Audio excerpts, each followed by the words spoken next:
Hello and welcome. You're listening to the Evolvepreneur Secret Show for entrepreneurs, and I'm your host, Brian Silverthorne.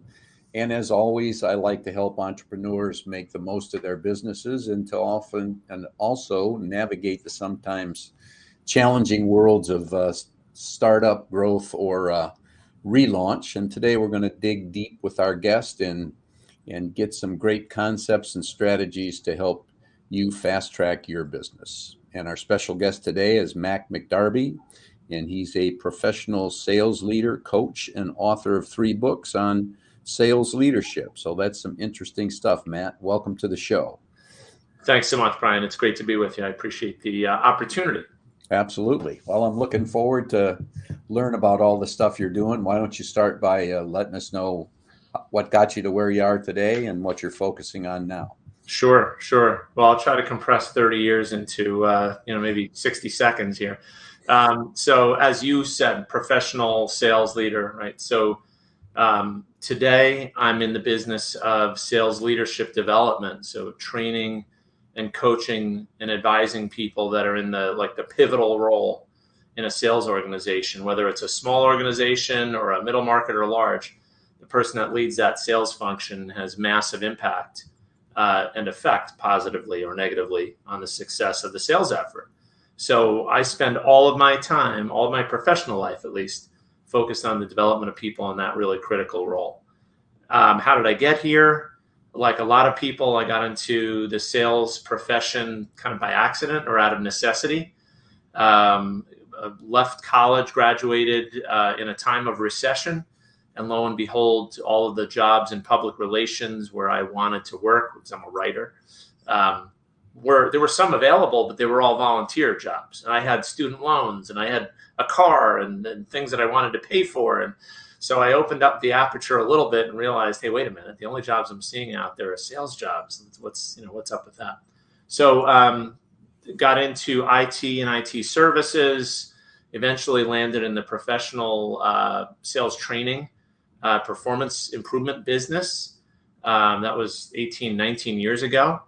And based on what I learned and what I saw happening in that business, I realized that there's a little niche here that I could occupy, and started my business 12 years ago. So I am a small business owner, like many of the people listening to the podcast, and still a professional salesperson. I don't eat if I don't sell. So that's kind of me in a nutshell. Yeah.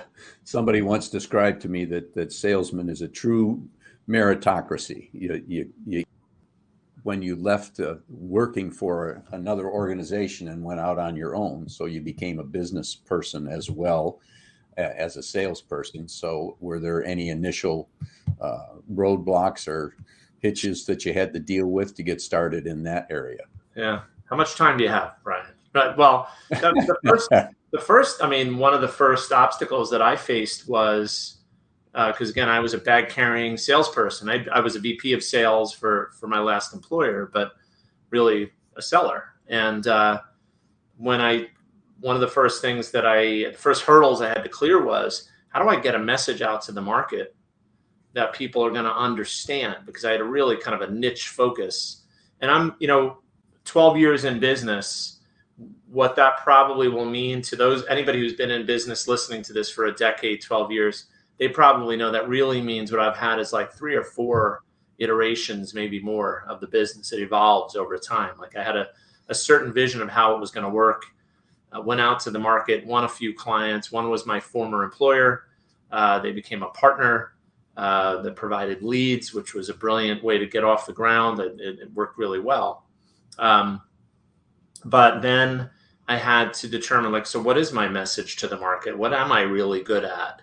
And it's the classic challenge of a new business to go out to the market and say, hey, I'm great at something.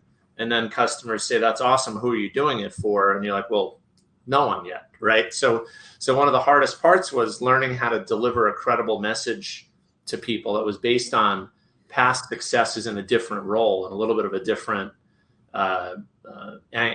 end of the performance business, the training business. And that was tough. And so, like a lot of people who get started, I had to take on some clients that weren't ideal clients. And I don't mean they were bad. I just meant they were, they weren't right exactly. but they were willing to sort of experiment with me and knew where I was in kind of the building stage of my business.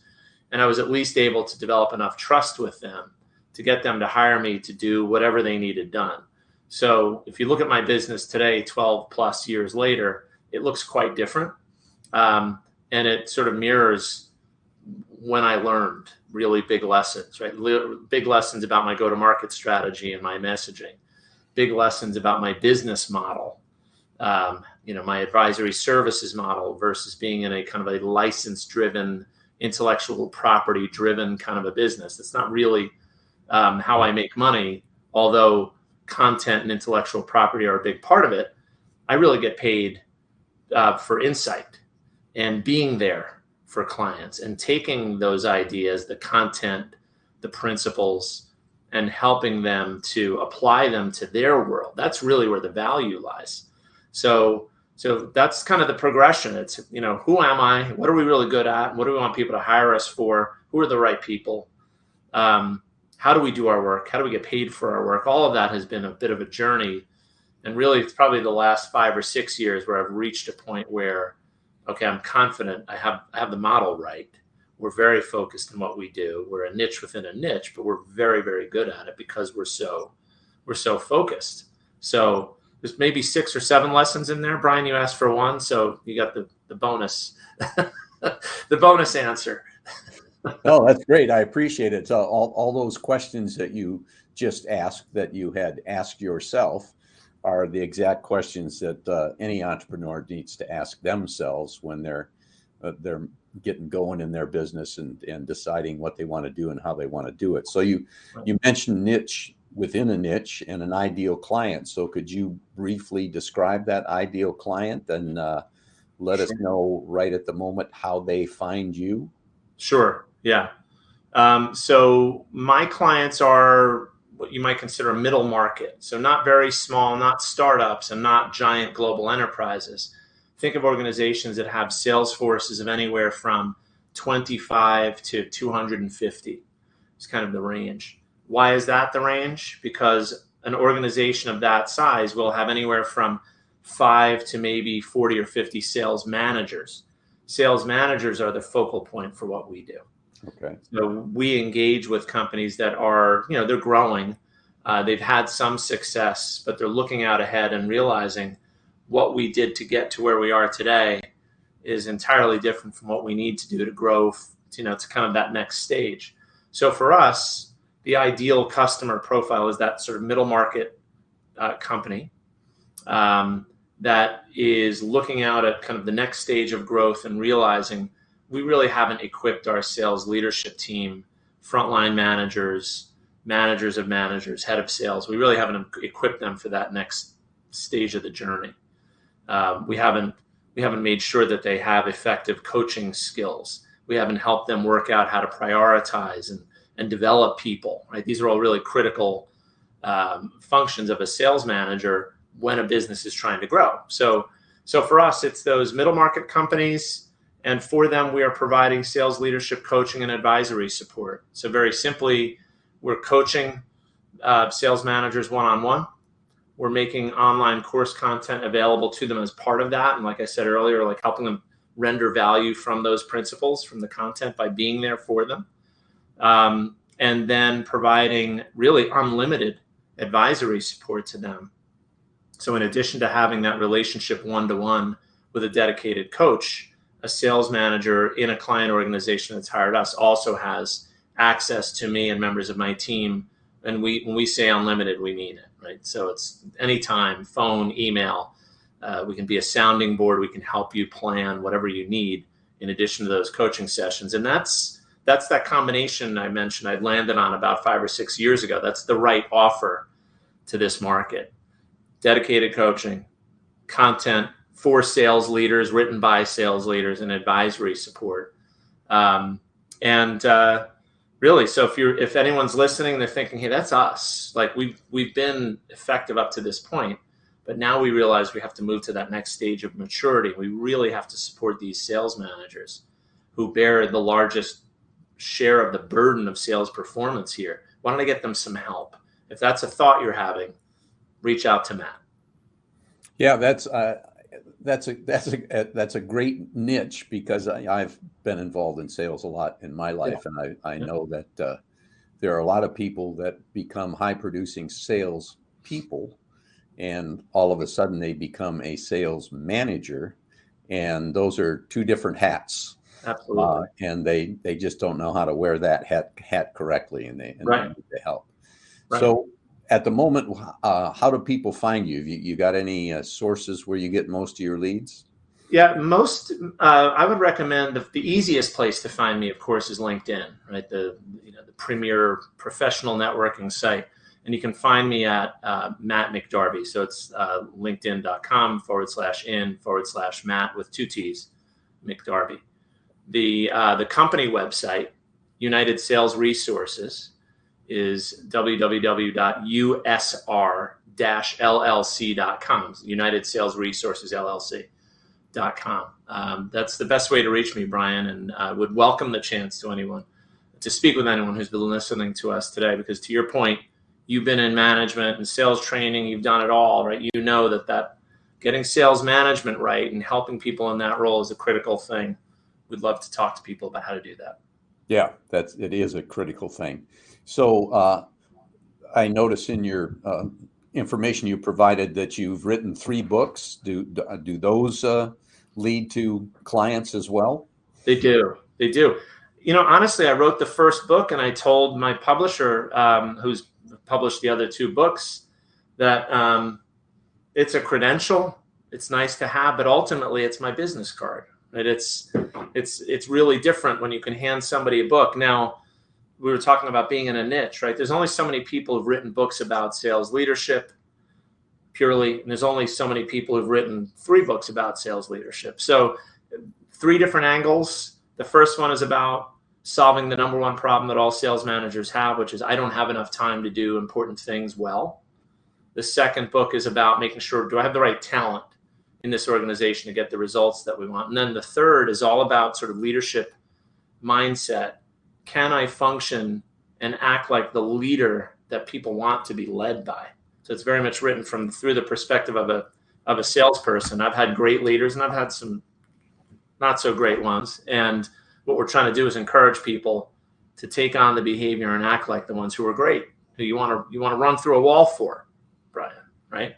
There are things you can do to do that. So that's what the third book is about.